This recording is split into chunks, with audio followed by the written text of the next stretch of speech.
வைகாசி மாதம் மேசராசிக்காரர்களுக்கு முயற்சிகள் நிறைய பண்ணுவாங்க. சிறுதூர பயணங்கள் மேற்கொள்வார்கள். வேலை சார்ந்த வெளிநாட்டு பயணங்கள் போக வேண்டியது இருக்கும்.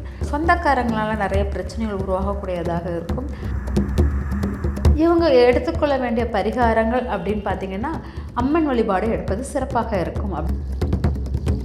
அதுக்கு நிறைய வார்த்தைகள் தான்கிற அகங்காரத்தில் பேசுவீங்க. அந்த பேசும்போது அந்த வார்த்தையின் அகங்காரத்தில் குடும்பத்தில் நிறைய வைகாசி மாதம் மேசராசினியர்களுக்கு எப்படி மேம் இருக்கும்? வைகாசி மாதம் மேசராசிக்காரர்களுக்கு முயற்சிகள் நிறைய பண்ணுவாங்க. சிறுதூர பயணங்கள் மேற்கொள்வார்கள். வேலை சார்ந்த வெளிநாட்டு பயணங்கள் போக வேண்டியது இருக்கும். அதுக்கப்புறம் சொந்தக்காரங்களால் நிறைய பிரச்சனைகள் உருவாகக்கூடியதாக இருக்கும்.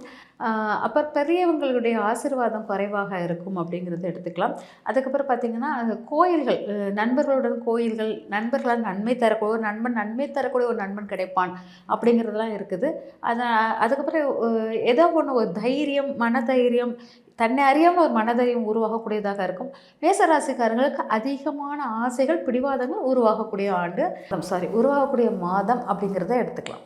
ஓகே. இப்போ மேஷராசினியர்கள் இந்த டைமில் என்ன மாதிரியான பரிகாரங்கள் இல்லைன்னா தெய்வ வழிபாடு எடுத்தால் இந்த மாதம் சிறப்பாக இருக்கும்? இவங்க எடுத்துக்கொள்ள வேண்டிய பரிகாரங்கள் அப்படின்னு பார்த்திங்கன்னா, அம்மன் வழிபாடு எடுப்பது சிறப்பாக இருக்கும் அப்படிங்கிறத இருக்கலாம். அதுவும் தனித்து இருக்கும் அம்மனாக, காளியம்மனாக எடுப்பது சிறந்த நற்பலனை தரும் அப்படிங்கிறது. சூப்பர்மா. இவங்க கவனமாக இருக்க வேண்டிய விஷயங்கள் அப்படின்னு பார்த்திங்கன்னா, ரத்தம் சார்ந்த விஷயத்தில் ரொம்ப கவனமாக இருக்கணும் அப்படிங்கிறது. அதாவது கோவத்தினால் வரக்கூடிய விளைவுகள் உங்களுக்கு ஹெட்டேக் அந்த மாதிரி வரக்கூடியதாக இருக்கும் அப்படிங்கிறத எடுத்துக்கலாம். அதுக்கு நிறைய வார்த்தைகள் தான்கிற அகங்காரத்தில் பேசுவீங்க. அந்த பேசும்போது அந்த வார்த்தையின் அகங்காரத்தில் குடும்பத்தில் நிறைய பேர் பாதிக்கப்படுவாங்க. அதனால் அந்த இடத்துல கொஞ்சம் கவனமாக இருங்க அப்படிங்கிறத முக்கியமாக எடுத்துக்கோங்க. அதுக்கப்புறம் பார்த்திங்கன்னா, நிறைய உங்களுக்கு மூத்த சகோதரன், மூத்த சகோதரிகள் இருந்தாங்கன்னா அவங்களுடைய ஆரோக்கியத்தில் பிரச்சனை வரும். இல்லாட்டா அவங்களுக்கும் சண்டை சச்சரவுகள் உருவாகும் அப்படிங்கிறது இருக்குது. அதனால் அதில் கொஞ்சம் கவனமாக இருங்க. குழந்தைகள் இருந்தாங்கன்னா குழந்தைகளை தனியாக விடுற மாதிரி விடாதீங்க. ஏன்னா தனித்து இருக்க குழந்தைகளாக இருக்கிறாங்க. குழந்தைங்கள் மேலே கேரிங் பண்ணிக்கோங்க அப்படிங்கிறது முக்கியமானதாக இருக்கும். ஓகே, சூப்பர்மா. ஸோ நம்ம நேயர்களுக்கு இந்த வைகாசி மாதம் எப்படி அமைய போகுது? இந்த வைகாசி மாதம் நம்ம நேயர்களும் சிறப்பாக இருக்கும்.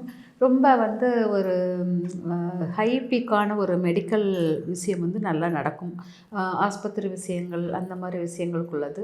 அப்புறம் தலைமைத்துவமான விஷயங்கள், தலைமை முதன்மைக்கான விஷயங்கள் பவர்ஃபுல்லாக நடக்கும் அப்படிங்கிறது இருக்கலாம். அதுக்கப்புறம் பார்த்திங்கன்னா, ஒரு ஹீட்டு, ஓவர் டெம்பரேச்சர் விஷயமும், அதை பற்றின பேச்சுக்கள், அதனால் உள்ள விஷயங்கள் அதிகமாக இருக்கும். ஷேர் மார்க்கெட்டிங் விஷயங்கள் அவ்வளோ அப்பாக இருக்காது. கொஞ்சம் கேர்ஃபுல்லாக ஷேர் மார்க்கெட்டிங்லலாம் இருக்கணும் அப்படி இருக்கலாம்.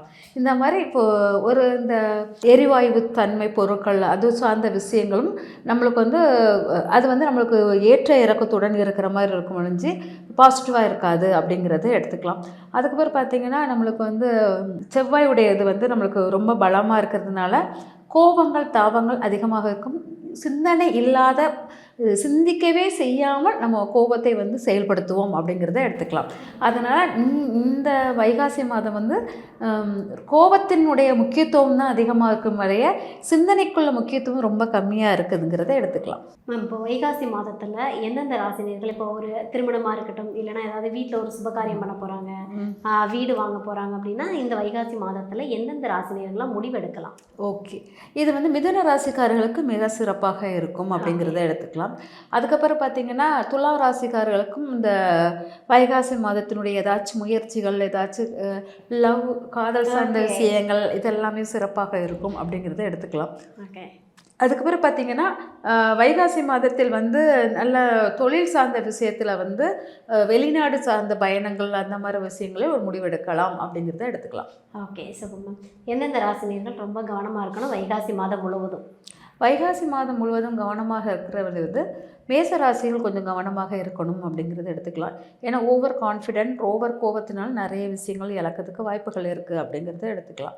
அதுக்கப்புறம் பார்த்திங்கன்னா, ரிஷப ராசிக்காரர்களுக்கு உங்களுடைய கோபங்கள் எல்லாம் உங்களுக்கு ரொம்ப ஏற்ற ஆண்டாக, ஏற்ற மாதமாக இருக்கும் அப்படிங்கிறத எடுத்துக்கலாம். இந்த மாதம் உங்களுக்கு வருமான பெருக்கத்துக்கு அதெல்லாமே சிறப்பாக இருக்கும் அப்படிங்கிறத எடுத்துக்கலாம்.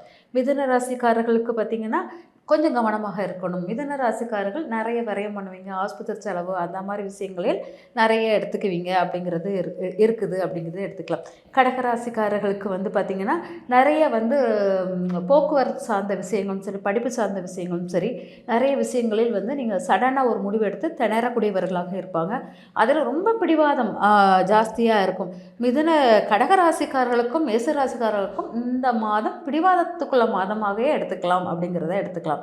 அப்புறம் சிம்ம ராசிக்காரர்களுக்கு வந்து பணம் சார்ந்த விஷயத்தை பற்றிய தாட் அதிகமாக இருப்பதை விட லாபத்தை எவ்வளோ சம்பாதிக்கலாம், லாபம் நம்மளுக்கு எப்படி வரும் அப்படிங்கிறதும், அப்புறம் நண்பர்களுடைய உறவு நிலையை வந்து ரொம்ப சிந்திச்சுக்கிட்டே இருப்பாங்க அப்படிங்கிறது அது முக்கியமாக இருக்கலாம். தனித்துவமானவர்களாக தெரிவார்கள் அப்படிங்கிறத எடுத்துக்கலாம். அதுக்கப்புறம் பார்த்திங்கன்னா கன்னி ராசிக்காரர்கள் வந்து ஆன்மீக சுற்றுலா பயணங்களை நாட்டங்கள் அதிகமாக இருக்கும். தொழில் சார்ந்த விஷயம், வேலை சார்ந்த விஷயத்தில் சிறிது மாற்றங்கள் ஏற்படக்கூடியதாக இருக்கும் அப்படிங்கிறத எடுத்துக்கலாம்.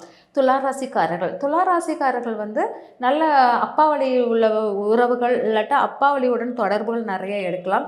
அதே மாதிரி நல்ல நட்பில் வந்து ஒரு முன்னேற்ற பாதைகள் ஏற்படும். திடீர்னு ஒரு முடிவுகள் முன்ன பின்ன ஒரு முரண்பாடுகான முடிவுகள் மாற்றத்துக்குரியதாக மாறும் அப்படிங்கிறத எடுத்துக்கலாம். அப்புறம் விருச்சிக ராசிக்காரர்களுக்கு கடன் சார்ந்த பிரச்சனைகளில் கவனமாக இருக்கணும். எதிரிகள் தொந்தரவு அதிகமாக இருக்கும். அதனால் இந்த இது வந்து உடல் ஆரோக்கியம் அந்த மாதிரி விஷயங்கள் கவனமாக இருங்கன்னு எடுத்துக்கலாம். அதே மாதிரி தனுசு ராசிக்காரர்களுக்கு இந்த மாதம் வந்து பார்த்திங்கன்னா ஆப்போசிட் தொழில், உங்களுக்கு இந்த சொசைட்டியில் உங்களுக்கு ஒரு நல்ல நன்மதிப்பு கிடைக்கும். அதே சமயம் நிறைய கோயில்கள் அங்கங்கே போகும்போது உங்களை எல்லோரும் ஒரு அடையாளம் காணக்கூடியவர்களாக இருப்பீங்க அப்படிங்கிறது எல்லாருக்கும் அறிவுரை சொல்லக்கூடிய ஒரு திறனில் இருப்பீர்கள். நண்பர்களுடன் நல்லா வெளியில் ஒரு சினிமா அந்த மாதிரி இடத்தில் போகக்கூடிய தன்மையாக இருப்பீங்க, அந்த மாதிரி எடுத்துக்கலாம். மகர ராசிக்காரர்கள் வந்து புதிய முயற்சிகள் செய்வார்கள். புதிய முயற்சி உறவினர்கள் வீட்டுக்கு அடிக்கடி வர்றது அந்த மாதிரிலாம் இருக்கும். அதுக்கப்புறம் பார்த்திங்கன்னா இவங்களுடைய ராசி வந்து பார்த்திங்கன்னா கொஞ்சம் உடல் ஆரோக்கியம், மனநிலை பாதிக்கிறது அந்த மாதிரி விஷயங்கள் இருக்கும். தாயின் மேலே கோபம் வரும், அப்புறம் தாய் மேலே ஒரு பாசம் வரும். இது ரெண்டும் கலந்து தாயினால் ஏற்படக்கூடிய விஷயங்கள் ஒரு மாறுதல் கூடியதாக இருக்கும். கோபத்தின் உச்சத்தில் தாய் மேலே இருப்பா, அதுக்கப்புறம் திரும்ப மனம் மாறும், இந்த மாதிரி தன்மை இருக்கும். கும்பராசிக்காரர்களுக்கு வந்து பார்த்திங்கன்னா இந்த மாதம் வந்து சிறப்பான மாதமாக இருக்கும். குழந்தைகளால் நன்மை தரக்கூடியதாக இருக்கும். குலதெய்வ அருள் கிடைக்கிற மாதிரி இருக்குது. ஆசைப்பட்டது நிறைவேறக்கூடியதாக இருக்குது. மறைமுக உறவுகளில் ஒரு நாட்டம் அதிகமாக இருக்கும் அப்படிங்கிறதெல்லாம் எடுத்துக்கலாம். அதுக்கப்புறம் மீனராசிக்காரர்கள் அதிகமாக படிப்பு சார்ந்த விஷயத்துக்காக முக்கியத்துவம் கொடுப்பாங்க. எக்ஸ்ட்ரா குலர் ஆக்டிவிட்டீஸ் மேலே ஒரு நாட்டம் இருக்கும். அதே மாதிரி சிறுதூர பயணமாக இருக்கும். அப்புறம் தாய் வீட்டுக்கு போவதாக இருக்கும், இல்லாட்டா பூர்வீகம் இடம் சார்ந்த இடத்துக்கு வருவதாக இருக்கும். தொழிலுக்காக ஒரு தொழிலை பற்றிய திங்கிங் அதிகமாக இருக்கும் அப்படிங்கிறத எடுத்துக்கலாம். Okay, super.